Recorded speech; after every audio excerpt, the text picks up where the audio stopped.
Pembongkaran pagar laut di Tangerang, Banten terus dilakukan, meski melihat kondisi cuaca di lokasi. Kamis kemarin pencarian dihentikan karena cuaca buruk dan air laut pasang. Sementara itu, di gedung parlemen, Dewan Perwakilan Rakyat memanggil Menteri Kelautan dan Perikanan, Sakti Wahyu Trenggono.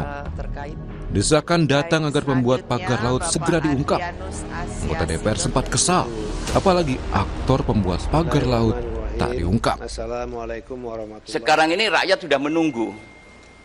Rakyat ini menunggu apa endingnya.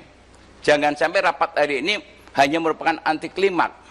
Rasanya kalau rapat ini tidak ada satu kesimpulan yang memberikan jawaban kepada rakyat, saya mohon maaf Pak, tidak nanti, sekarang pun saya lepas dulu Pak ini, rencana saya Pak.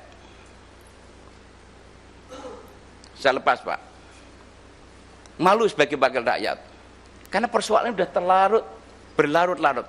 Ini rakyat sudah menuju bahwa ada skenario bahwa pejabat-pejabat tertentu melindungi terhadap proyek besar ini. Ada apa? Gerangan. Ini serius Pak. Satu kejadian ini. Menjawab pertanyaan Komisi 4 DPR soal tak bisa ungkap dalang pagar laut Tangerang, Menteri Sakti Wahyu Trenggono berdalih tidak ada pihak perusahaan yang mengakui, sehingga hal itu menjadi kendala dalam mengungkap siapa dalang pembuat pagar laut. Menteri KP mengaku khawatir jika menuduh salah satu perusahaan namun tak berdasarkan bukti. Kita mencari siapapun yang kira-kira kan kalau seperti di Bekasi langsung ketahuan pimpinan. Di Bekasi kan PT-nya ada. Jadi langsung kita bisa tahu, bisa kita bereskan dan bisa selesai. Yang ini nggak ada yang ngaku, terus gimana? Kalau ngakunya di media, ya kan? Media ngaku. Kalau saya nuduh misalnya PT A, PT B, PT C, terus saya bilang buktinya mana, saya masang, kan susah juga saya. Nanti saya dituduh lagi seolah melindungi. Kementerian Kelautan dan Perikanan bersama TNI Angkatan Laut telah bekerjasama membongkar pagar laut di Tangerang. Saat rapat bersama dengan DPR, Kementerian KP berjanji mengusut pagar laut 30 km di Laut Tangerang. Tim Liputan, Kompas TV.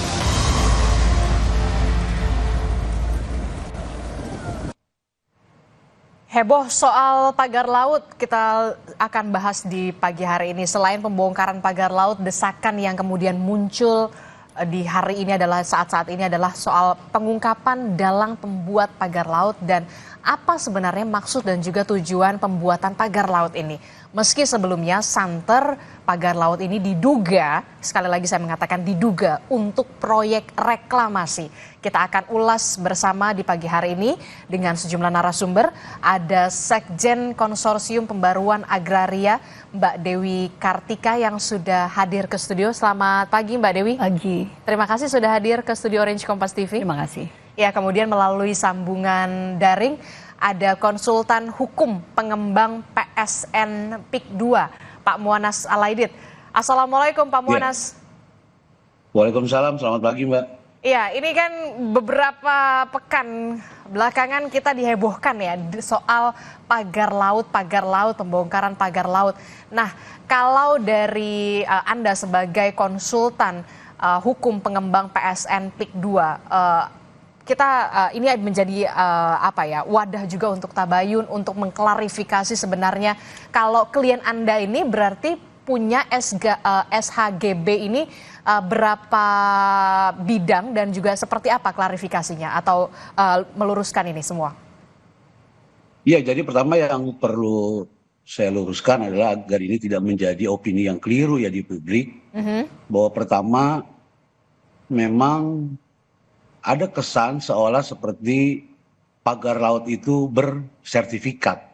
Dari banyak pemberitaan seperti itu kan yang kita lihat, ya baik itu di media online maupun di media sosial. Jadi HGB terhadap pagar laut itu hoax nggak ada. Jadi sebenarnya yang ada itu? Ya, jadi nggak ada juga yang namanya pagar laut itu kemudian disertifikatkan, nggak ada. Ya kan, dan nggak ada juga laut yang disertifikatkan gitu loh. Jadi kita mesti clear dulu tuh sampai situ tuh. Oke. Jangan kemudian narasinya dibangun seolah-olah pagar 30 km ini adalah ada sertifikatnya, karena ada 2 perusahaan anak PIK misalnya, PIK 2 ya, Iya. yaitu PT IAM dan CIS ya, dan 9 perorangan yang sebagaimana dikatakan oleh Pak Menteri berseliweran sertifikat itu ada HGB milik perusahaan-perusahaan PIK 2, kemudian ada 9 dari perorangan, ya kemudian dianggap sebagai bahwa itu adalah HGB pagar laut, itu enggak. Yang ada adalah HGB yang iya. Jadi HGB yang dimiliki oleh kita ini ya, ini adalah tanah terabrasi, Mbak. Dulunya tambak sawah. Kita beli dari rakyat. Oke. Ada izin lokasinya, ada surat dari persetujuan dari pemanfaatan ruang lautnya. Jadi tertera di sana itu adalah daratan, gitu loh. Dan Bukan lautan, SHGB walaupun itu terbit eksistensinya di di situ tahun terlihat laut, tapi itu peruntukannya adalah daratan, gitu. Oke, loh. jadi- Dan posisi HGB itu, Mbak, ya, dari sepanjang dari posisi HGB itu hanya ada di 1 kecamatan, di Ya. kecamatan 1 desa doang di daerah Pakuhaji. Kecamatan Pakuhaji Sementara- Tangerang. Iya, di kecamatan Pakuhaji aja di desa Kohot di kecamatan Pakuhaji di 1 kecamatan. Sementara panjangnya pagar-pagar yang dibuat itu kan meliputi 6 kecamatan. Ya, ada Keronjo, ya Sukadiri, kemudian Mauk sampai ke Teluk Naga. Oke. Nah, jadi dari awal sebagaimana kita katakan ya, kita itu PIK 2 itu hanya menguasai daratan. Karena sertifikat itu pun ya, HGB itu adalah eksistensinya meski laut, tapi itu adalah sawah dan tambak yang terabrasi yang dibeli oleh rakyat, dari rakyat gitu, Mbak. Oke, jadi Begitu posisinya. PT IAM dan juga PT CIS ini memiliki SHGB yang berupa tanah atau daratan tambak begitu ya, tambak yang sudah Dulunya terabrasi. tambak, Dulunya dulunya tambak sawah. yang sudah terabrasi. Dulunya terabrasi. Oke, dulunya tambak yang sudah terabrasi. Saya ingin tahu, berarti penerbitan SHGB itu terbit di tahun berapa, Pak? SHGB itu terbit di tahun 2024. 2024. Disertifikatkan itu di tahun 2023 sama warga. Karena kalau kita merujuk pada pernyataannya Pak Menteri ATR BPN pada saat itu, Pak Nusron mengatakan bahwa ditemukan dalam dokumen terbit Girik tahun 82, Mbak. Ya kan, dikatakan. Nah, pada saat itu kan sebetulnya kita masih menunggu tuh hasil dari pemeriksaan, memerintahkan kepada Dirjen SPPN untuk berkoordinasi dengan lembaga informasi geospasial. Apakah sertifikat itu berada di dalam garis pantai ataukah kemudian berada di luar garis pantai? Nah, ini yang saya Dan hasilnya? kira berkaitan dengan itu, mungkin itu kita akan cek dulu tentang kebenaran mana sertifikat-sertifikat yang dibatalkan, mana yang tidak. Karena kalau saya mencermati pendapatnya beliau, itu nampaknya ada sebagian yang kemudian dianggap bertentangan dengan bahasanya adalah alasan prosedur dan material ya. Tapi kan pastinya kita masih mengcross-check lah soal itu. Oke, jadi yang diluruskan Pak Muwanaz Alaidit adalah yang dimiliki atau dikuasai dalam tanda kutip PT IAM dan PT CIS ini adalah dibeli dari warga ya, berupa tambak. Ya, dari rakyat sih, Pak. Dari Ya. warga. Dari warga berupa tambak dan juga daratan yang terabrasi. Terabrasi. Dan itu SHGB terbit di tahun 2024. HGB di 2024, SHM-nya 2023 sama warga berdasarkan Girik tahun 82. Sebelum membeli itu apakah Bagaimana tidak pernyataannya dicek Pak dulu, Menteri? Pak? Tidak dicek dulu, benar nggak ini berupa tambak ataupun sawah yang memang terabrasi? Jangan-jangan memang sudah menjadi lautan. Ada pengecekan di situ? Kita kan justru kan kita yang namanya belanja lahan itu selalu cek fisik, cek surat kan. Oke. Ketika kita koordinasikan dengan BPN setempat, itu bisa diterbitkan, ya kita urus, gitu loh, Mbak. Jadi pada saat diukur itu memang masih ada tambaknya, Begini. masih ada sawahnya, bukan laut seperti yang banyak di media sosial hari ini? Oh enggak, jadi waktu itu memang kalau berdasarkan surat itu KPR-nya adalah daratan, Mbak. RT RW-nya daratan. RT RW-nya itu daratan gitu loh. Jadi ya itu kan apa? Kalau dalam surat tanah itu yang dilihat itu jangan existing ya, Mbak, gitu loh. Tapi tata ruangnya itu adalah peruntukan untuk daratan. Oke, saya ke Mbak Dewi. Mbak Dewi, bagaimana merespon ini? Kalau dari pihak Pak Muanas Alaidit begitu ya, selaku konsultan hukum PSN PIK 2 ini mengatakan PT CIS dan PT IAM ini membeli dari warga begitu ya, karena memang suratnya ini awalnya adalah berupa sawah, tambak, daratan yang terabrasi. Nah, bagaimana respon Anda? Ya. Sebenarnya masalah PIK 2 ini ataupun di luar PIK 2, jadi perlu kita tempatkan bahwa hak guna bangunan baik di darat maupun di laut yang ada sekarang menjadi kasus itu sama-sama melanggar. Jadi bahwa ada isu ini muncul dipicu karena ada dugaan HGB di laut itu pintu masuk saja. Tetapi kita perlu melihat lebih luas lagi karena apapun prosesnya ini bukan sekedar prosedural saja atau maladministrasi, tetapi juga ada kejahatan yang sistematis menurut saya karena ini cakupan wilayahnya, tanahnya begitu luas, kemudian dia dipecah-pecah menjadi ratusan hak guna bangunan, artinya ini bagian dari modus mafia tanah. Jadi perkaranya bukan soal ini punya siapa, itu sudah pasti ada kerja sistematis bancakan berjamaah dari semua pihak yang terlibat untuk mengambil keputusan dan para pemutus kebijakan yang bisa menerbitkan hak guna bangunan dengan ratusan jumlah bidang, termasuk ada hak milik. Kita juga belum tahu kurang lebih 17 sertifikat hak milik itu punya siapa, kok bisa menguasai menjadi bagian dari wilayah PIK 2. Nah, jadi kita tidak perlu bersilat lidah soal ini bukan punya aguan atau di luar aguan, tetapi proses-proses penerbitan hak guna bangunan itu menjadi problem. Itu yang nomor pertama. Yang kedua adalah kalaupun dibuat cerita nih, existing lapangannya sekarang adalah lautan. Mungkin dulu ceritanya adalah itu daratan, garis Sawah, pantai. tambak. Betul. Nah, HGB pun ada syaratnya ketika di pesisir pantai. Itu setidaknya 100 meter dari titik surut garis pantai. Kok bisa ada HGB yang itu adalah di titik surut pantai itu? Yang bisa jadi kalau kita bicara proses alam, bisa jadi itu melanggar hukum juga. Karena harusnya itu menjadi tanah yang common property, nggak boleh dihaki, nggak boleh disertifikatkan. Itu yang pertama. Kemudian kalau kita bicara normatif hukum, sekarang existing di lapangannya sudah laut. Di dalam pasal 35 sampai 40 Undang-Undang Pokok Agraria, hak guna bangunan itu hapus dengan sendirinya apabila tanahnya hilang. Nah, sekarang Itu sudah otomatis. Ya otomatis, HGB itu hilang itu kalau habis masa berlakunya, itu artinya tidak masuk di dalam kriteria ini. Atau dicabut karena tidak memenuhi syarat. Artinya pemegang haknya itu sudah tidak memenuhi syarat. Pemerintah bisa mencabut, itu kewenangan ATR penuh di situ. Atau tanahnya hilang. Jadi otomatis kalau sekarang misalnya Menteri Agraria mau mencabut, cabut. Karena aturan kita sudah jelas kok. HGB itu harus dicabut ketika tanahnya sudah hilang. Existing di lapangan jelas ada HGB yang terbit di atas laut sekarang. Existingnya secara de facto di lapangan.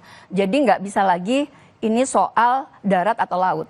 Ada banyak proses yang sebenarnya menjadikan ada monopoli luar biasa, monopoli atas tanah, atas izin atau hak yang terbit atas nama HGU itu kepada satu holding company. Yang kemudian dia dipecah-pecah. Tadi ada PT IAM, ada PT CIS, ada ratusan HGB. Nah, di dalam proses kita, KPA ini kan sudah 30 tahun ya, mengurusi masalah-masalah konflik agraria dan sengketa pertanahan. Ini bagian dari modus juga, kenapa dipecah-pecah kecil? Padahal holding company-nya kalau kita tracking, ya ini sama juga gitu loh. Bahwa mungkin ada pihak-pihak lain di luar itu, iya. Tetapi itu adalah modus supaya kalau kecil-kecil itu ngurusnya cukup di kabupaten, cukup di provinsi. Nah, tapi bukan berarti pusat nggak tahu. Jadi menurut saya, karena ini juga terjadi di proses masa transisi pemerintahan sebelumnya. Tapi ini terbitnya 2024 loh Mbak Dewi. Ya, tapi kan penetapan PIK 2 dan kasus PIK 2 itu sudah sebelum pemerintahan Prabowo juga sudah mengemuka. Masyarakat itu sudah banyak komplain. Jadi terhadap perusahaan yang sama. bahwa ada HGB di atas tambak rakyat, ada HGB di atas persawahan, ada HGB pemukiman, kemudian sekarang HGB laut. Jadi sebenarnya kita nggak bisa melihat ini parsial di titik sekarang. Tapi sekuen dari masalah ini sudah terjadi sejak lama. Pemagaran laut pun sejak lama. Nggak mungkin sepanjang 30 km itu, pemerintah nggak ada yang seolah-olah nggak tahu gitu. Itu bukan sesuatu yang hanya skala kecil saja, ini skala masif, sistemik, dan ada bancakan yang bekerja di situ. Jadi ada bancakan yang bekerja ya berjamaah. dalam ada yang menyebutkan ada dugaan penyimpangan dalam penerbitan HGB di sana. Ya, jadi bukan sekedar maladministrasi, cacat prosedural, tapi ini kerja sistematis. Yang seolah yang ilegal dilegalkan bisa itu.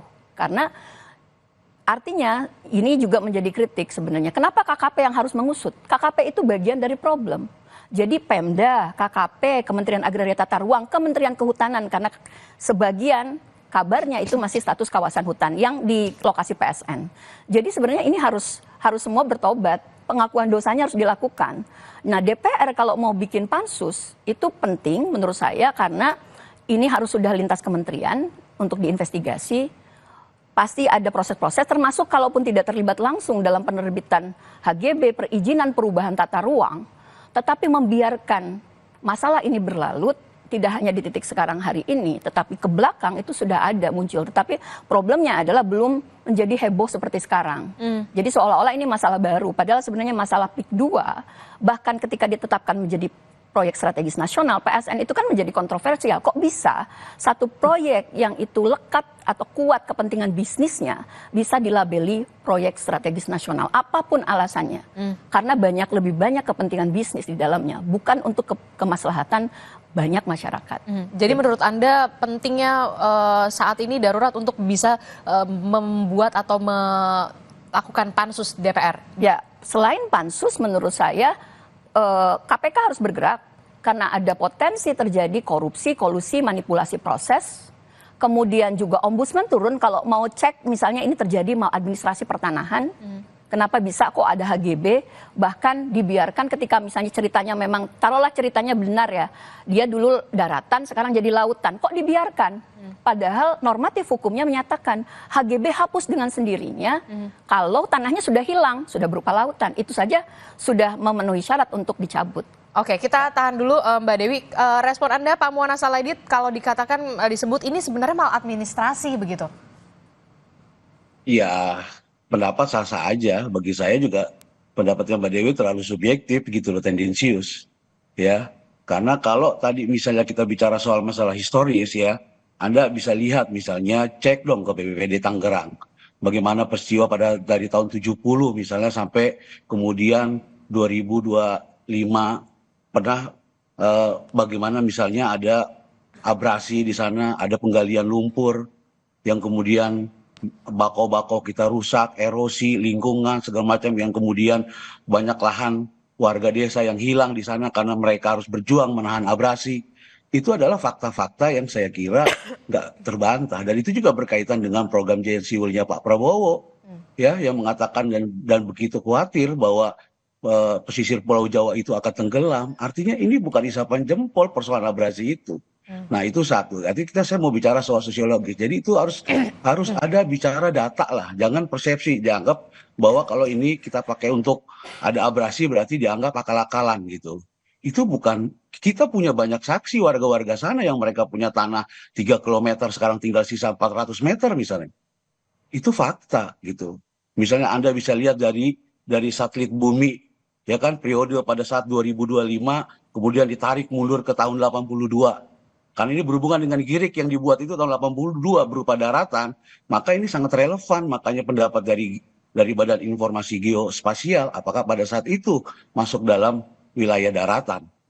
Karena dalam surat itu tertera jelas Mbak, itu adalah berupa tambak dan sawah tertera di sana. Oke, secara historis seperti itu gitu. Tapi kan kenyataannya existingnya sekarang adalah itu merupakan kemudian laut. Yang kedua, Pak Muanas. Yang kedua Mbak ya, soal masalah tanah musnah silakan saja bisa berpendapat begitu. Kita juga bisa berpendapat lain. Karena ada juga aturan hukum ya berkaitan dengan peraturan pemerintah tentang tata cara tanah musnah nggak seperti itu gitu loh. Ada peraturan Menteri Agraria nomor 17 tahun 2021 dalam pasal 2, dalam pasal 3 itu jelas ada tahapan-tahapan. Harus apakah kemudian itu masih masih berubah bentuknya? Oke lah kalau dianggap berubah bentuknya. Ya, kemudian apakah masih ada fisiknya? Masih dikapling kok itu. Batas-batas bambu itu tengger kalau bahasa mereka itu sebagai pembatas-pembatas tuh masyarakat di sana.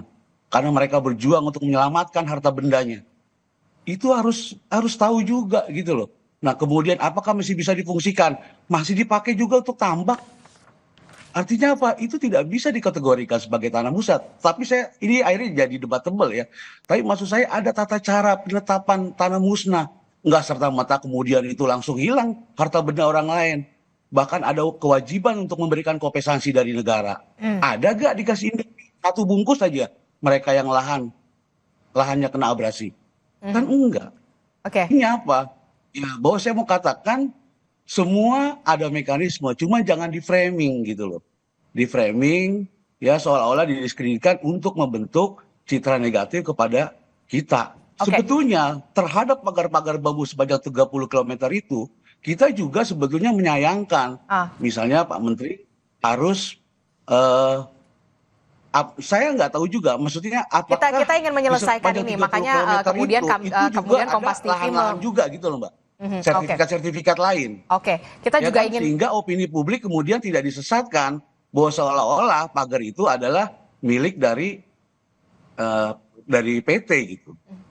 Pak Muwana Salaidit, kami mengundang Pak Muwana, di sini ada Mbak Dewi dan juga nanti akan ada hadir Pak Daniel untuk bisa bertabayun, mengklarifikasi ini, meluruskan ini dan juga menyelesaikan ini sampai ke akar permasalahannya pastinya ya Pak ya. Jangan sampai kemudian ini berlarut-larut begitu ya soal pagar laut ini, karena ini juga menyangkut hajat hidup orang banyak begitu ya, terutama nelayan-nelayan yang menggantungkan hidupnya dari mencari ikan begitu ya. Saya akan sapa dulu Pak Daniel. Pak Daniel Johan, selamat pagi. Assalamualaikum Pak Daniel. Waalaikumsalam, pagi Mbak semuanya. Iya, ini kan lagi heboh banget ya soal pagar laut begitu ya. Ada HGB, kemudian kemarin juga DPR juga sudah memanggil Menteri KP. Nah, kalau dari DPR sendiri, kalau tadi Mbak Dewi mengatakan ini perlu diadakan pansus. Nah, kalau dari DPR sendiri seperti apa untuk bisa mengurai benang yang kusut ini? Ya, terima kasih. Selamat pagi semuanya. Jadi kalau Komisi 4 ya sesuai dengan hasil rapat kerja kemarin itu sudah memutuskan dua hal. Yang pertama adalah Komisi 4 meminta agar Kementerian Kelautan dan Perikanan segera menuntaskan proses investigasi dan pemeriksaan atas pagar laut ini. Nah, kita memberikan waktu dalam waktu maksimal 20 hari kepada Menteri dan kami akan mengundang kembali, memanggil kembali Menteri untuk menjelaskan seluruh hasil dari proses investigasi pemeriksaan tersebut. Ya. Yang kedua adalah kita juga minta agar Kementerian KP itu segera melakukan koordinasi dan konsolidasi dengan instansi lain terkait dalam konteks penegakan hukum terhadap pelanggaran pagar laut ini. Nah, sehingga apakah dorongan masyarakat agar dibentuk pansus? Nah, kami sesama anggota itu sempat menyimpulkan kita berikan waktu 20 hari. Kalau misalkan memang belum ada progres yang besar yang dilakukan oleh Kementerian Kelautan, berikutnya mungkin Komisi 4 akan membentuk panja nanti untuk mendorong, memberikan penguatan.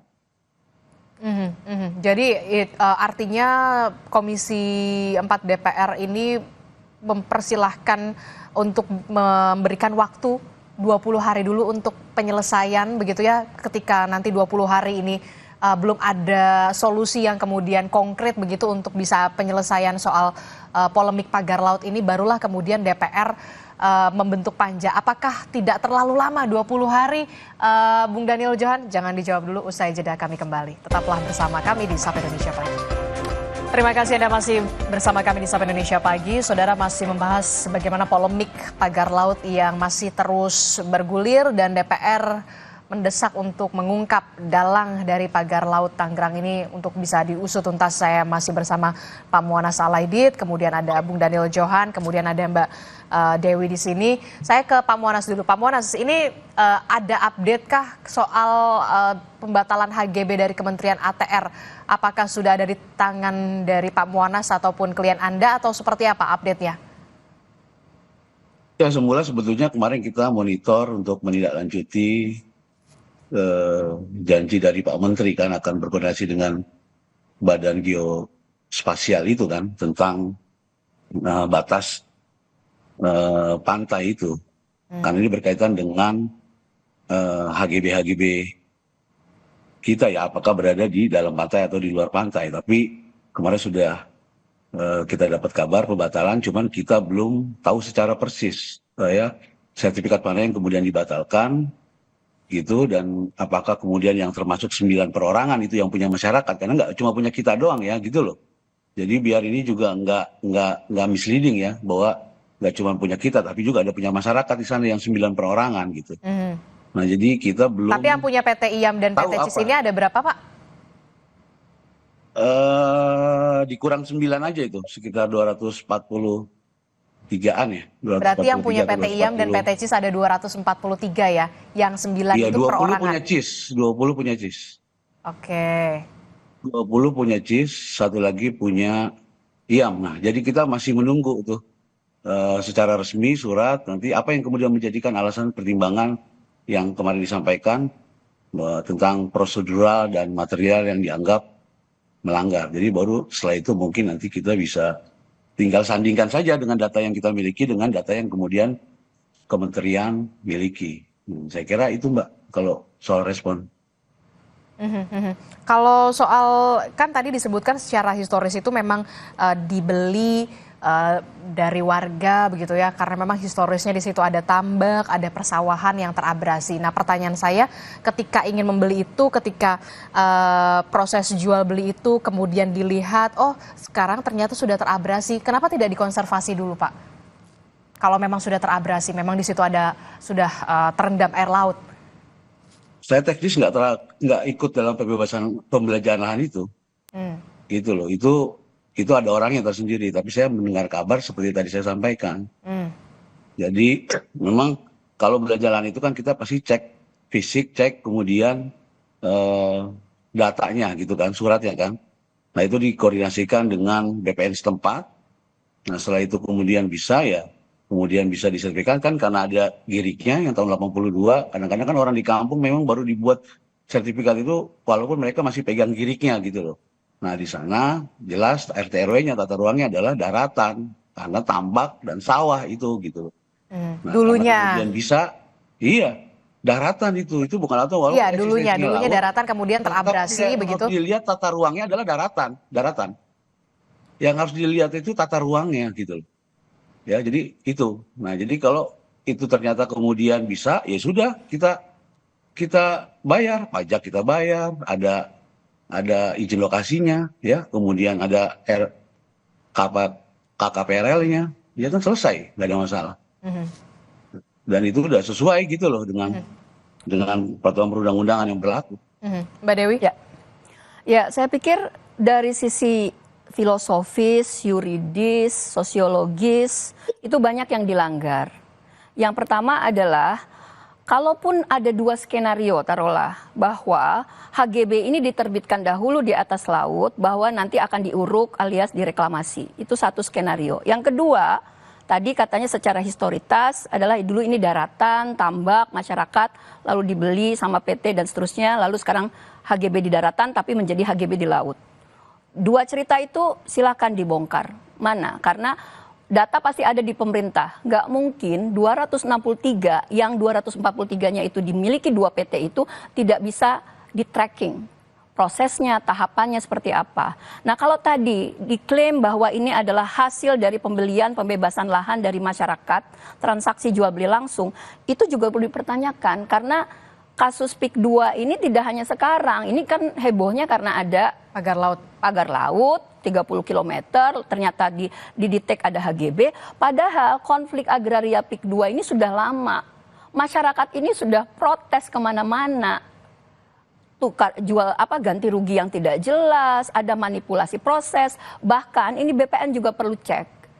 Ada proses-proses orang-orang yang dimobilisasi itu menggunakan mekanisme PTSL, pendaftaran tanah sistematis lengkap, untuk mendapatkan sertifikat-sertifikat itu. Dan ini bukan orang yang tidak diorganisir gitu loh. Lalu nanti dibuatlah transaksi sedemikian rupa. Nah, kemudian secara filosofis dan ideologis, yang namanya framing nih begini. Undang-undang Pokok Agraria menyatakan tidak boleh ada monopoli swasta. Oke, atas tahan dulu Pak Muanas. Tanahnya di mana? Tanahnya tidak, di mana? Pak. Orangnya siapa? Bapak silakan cek di lapangan juga. Pak, Undang-undang Bapak baca Undang-undang Pokok Agraria. Oke, baik.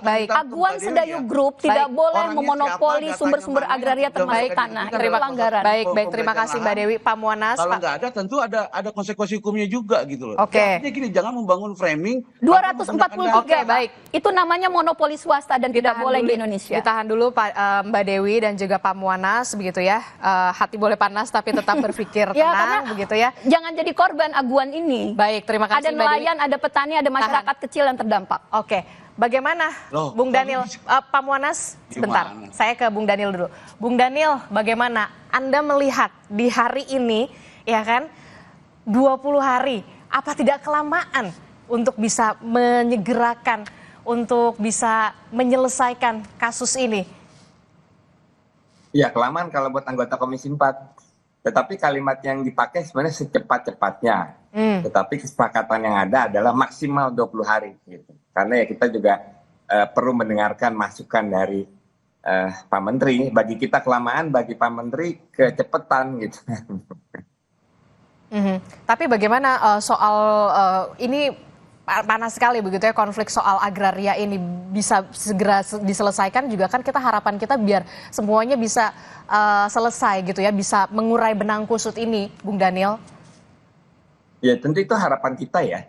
Dari kasus ini kita, karena gini loh, kasus pagar laut ini sebenarnya kan modus ya. Modus yang jauh hari itu sudah dilakukan di Makassar dalam konteks penguasaan tanah ya.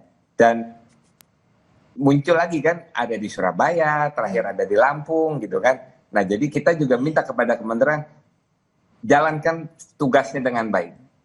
Jangan sampai pengawasan terhadap laut itu yang di depan mata aja kecolongan, gimana yang se-Indonesia. Jadi itu semua harus dicek, harus diperiksa ya.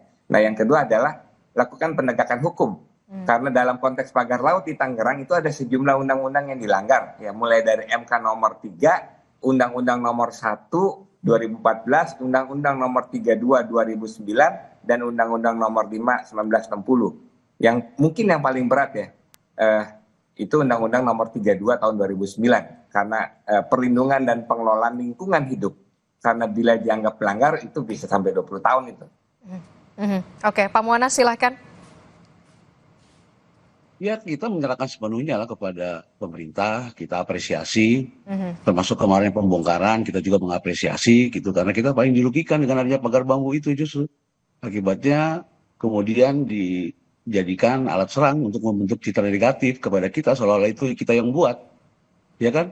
Nah itu pertama. Kemudian yang kedua ya kita berharap kepada semua pihak termasuk ATR BPN ya, yang kemudian bicara soal pertanahan, kemudian KKP ya bicara soal masalah proses penyelidikan ya, supaya bisa bergerak biar cepat menuntaskan masalah ini ya. Tentu semua apapun kita akan bantu agar bisa memberikan keterangan yang sejelas-jelasnya terhadap persoalan ini, tetapi dengan mengedepankan azas praduga tak bersalah, saya kira itu.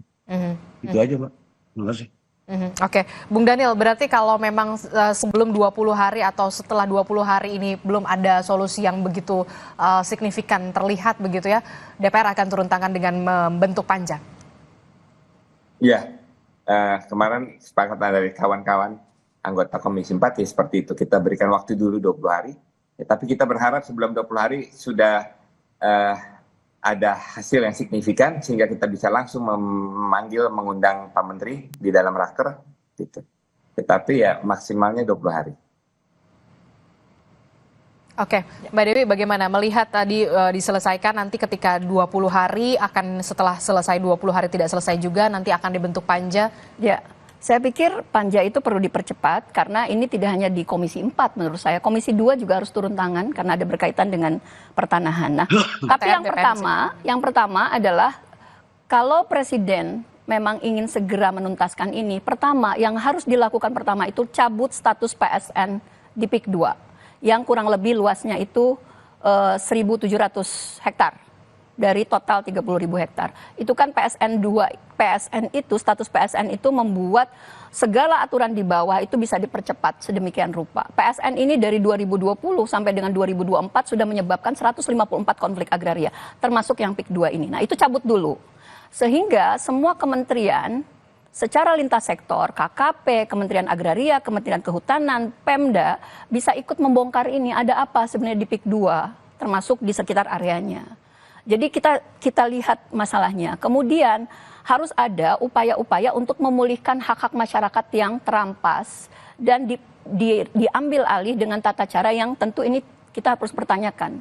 Manipulasi prosesnya, tata caranya seperti apa, ganti kerugiannya bagaimana dan seterusnya. Nah kemudian kalaupun ada lahan-lahan kritis di seputar PIK 2 ini bukan harus dikapling-kapling ke perusahaan, tetapi sebenarnya Kementerian Lingkungan Hidup dan Kehutanan di zaman sekarang, di zaman dulu masa pemerintahan Jokowi dan sekarang Kementerian Kehutanan dan Lingkungan harusnya kerjasama untuk menkonservasi. Katanya Jakarta mau tenggelam, tetapi kenapa justru tanah-tanah dan pesisir pantai itu malah dikapling-kapling kepada perusahaan. Nah menurut saya ada aspek keadilan pemulihan rakyat yang harus dipulihkan, kemudian ada upaya-upaya untuk memulihkan lagi krisis alam yang terjadi di sekitar PIK 2. Nah baru setelah itu kita lihat mana sih memang yang betul layak untuk dikembangkan menjadi PIK 2. Jangan-jangan sebenarnya ada hasil-hasil dari 30.000 hektar PIK 2 itu, baik yang PSN maupun non-PSN, itu sebenarnya diperoleh dari tata cara yang melanggar hak-hak masyarakat, nelayan, petani, petambak, dan masyarakat di sekitar kawasan PIK 2 itu. Pemulihan hak-hak rakyat begitu ya, karena kan kita juga tahu begitu ya di Tangerang juga warga-warganya adalah mayoritas nelayan begitu ya. Dengan adanya pagar-pagar laut ini kemudian mereka juga agak kesulitan begitu ya, bukan agak kesulitan tapi memang kesulitan betul begitu ya untuk bisa menjaring ikan karena memang pagar laut ini begitu ya. Nanti kita harapkan. Saya mau cerita sedikit Mbak mungkin tadi ya. Silakan Pak Muanas. Jadi misi juga tadi soal masalah pagar laut. Berapa waktu lalu itu saya sempat ketika rame-rame soal pagar laut, saya tuh sempat dikirimin satu video foto-foto itu sama mantan bupatinya Kabupaten Tangerang 2 periode, Zaki Iskandar. Ya beliau itu ternyata pada saat 2013 ya 2014 pada saat beliau baru dilantik, beliau sempat mengajak sejumlah wartawan naik menyewa 3 speedboat Mbak. Itu bisa dikonfirmasi kepada dia, mengundang wartawan speedboat, kemudian dia memantau sepanjang pantai pesisir utara, ya termasuk Kohot dan sebagainya. Nah di situ ya, itu dia katakan dalam foto-foto itu yang dibagikan oleh sejumlah media, itu sudah ada pagar bambu, Pak. Pagar-pagar itu sudah ada. Artinya apa? Sebelum Pak Jokowi menjabat, sebelum PIK 2 masuk 2015, pagar bambu itu sudah ada. Gitu loh. Yang kemudian menjadi persoalan ini kan banyak orang justru yang kemudian bicara, yang justru nggak tahu wilayahnya. Yang punya wilayah malah nggak dimintain pendapatnya. Nah saya kira hal seperti ini juga harus bisa didalami, digali gitu loh. Jangan kemudian karena ketidaksukaan atau karena afiliasi politik, kemudian kita menyudutkan dan membentuk citra negatif kepada PIK 2. PIK 2 ini kan niatnya investasi Mbak, bagaimana Pak? Pak Zaki Iskandar mengatakan sebelum PIK masuk, itu lahan kosong, nggak terurus, mangrove-nya rusak, erosi, aktivis lingkungan kemana? Nggak ada, ya kan? Nggak, kalau kita mau ini, artinya kita bicara basis data gitu Mbak, bukan bicara asumsi, bukan bicara soal pagar bambu, kita bicara mundur data ke belakang, bagaimana kondisi Kabupaten Tangerang sebelumnya. Itu di tahun berapa Pak? Di tahun berapa Pak? Mantan Bupati Tangerang. Kemudian rakyat bisa melihat bagaimana perjuangan orang-orang yang ada di pesisir pantai mempertahankan harta bendanya. Ya kan kita ini beli loh membantu mereka. Ya kan nggak ada aktivis lingkungan yang kemudian membantu. Sekarang mereka bicara soal masalah lingkungan, masalah apa. Bandingkan dong dengan sebelumnya dengan kita. Itulah yang saya maksud, kita bicara soal masalah basis data, termasuk persoalan-persoalan agraria. Oke, baik. Gitu, Mbak. Oke, baik. Pak Muanas, berarti itu di tahun berapa, Pak? Mantan Bupati Tangerang itu, kalau tidak salah? Dia cerita ke saya, dia 2014 ya. 2014. Iya, saat baru dilantik. Sepanjang 30 km itu juga nggak? Dia melakukan kunjungan dengan menyewa speedboat ke sepanjang 30 km itu juga pagar lautnya? Rusak semua, Mbak. Rusak. Abrasinya luar biasa. Pertanyaan saya, sepanjang 30 km itu juga pagar lautnya, Pak? Mangrove sudah pada rusak. Justru PIK 2 datang itu ditanamin lagi mangrove-nya seperti di PIK 1. Lihat bagaimana PIK 1. Oke, baik. Gitu loh. Nah, maksud saya kita bicara soal masalah basis data, bukan. Kita terbatas durasi, Bapak Muanas Alaidit. Terakhir, singkat saja untuk Bung Daniel Johan. Ternyata tidak hanya komisi Anda, tapi juga komisi 2 soal yang bermitra dengan Kementerian ATR BPN juga harusnya juga bisa kontribut aktif dalam soal polemik pagar laut ini. Bung Daniel. Ya, concern kami 3 hal yang utama ya dari Komisi 4. Yang pertama tentu kita ingin persoalan pagar laut dapat segera tuntas ya, sehingga tidak berlarut-larut, tidak semakin liar, tidak simpang siur ya. Yang kedua adalah kita ingin memastikan semua proses pembangunan itu akan membawa keadilan, kemajuan bagi semua masyarakat. Jadi masyarakat harus bisa merasakan dari proses pembangunan itu, bukan malah terpinggirkan secara adil. Yang ketiga adalah kita proses pembangunan itu penting dan kita dukung, tetapi juga harus benar-benar, apalagi saat ini bencana segitu banyak, sehingga kita harus memastikan proses lingkungan, proses ekologi itu tetap terjaga dengan baik, sehingga jangan sampai pembangunan yang sudah susah payah dilakukan musnah sesaat hanya karena bencana. Jadi 3 hal itu yang penting bagi kami. Oke, baik, kita akan tunggu dulu, sabar dulu Pak Muanas, Bu Dewi, begitu ya, kita tunggu dulu kinerja dari KKP, Kementerian KP, begitu ya, karena diberi waktu juga dari DPR 20 hari maksimal ya, Bung Daniel, ketika 20 hari itu kemudian belum ada progres yang begitu signifikan untuk bisa menyelesaikan soal polemik pagar laut ini, termasuk juga HGB di dalamnya, barulah kemudian DPR masuk dengan pembentukan panja. Terima kasih Bung Daniel Johan telah bergabung bersama kami. Pak Muanas Alaidit, terima kasih juga untuk klarifikasinya. Mbak Dewi, terima kasih juga sudah hadir ke studio. Terima kasih Bapak-Bapak, Ibu-Ibu, dan selamat pagi, sehat selalu.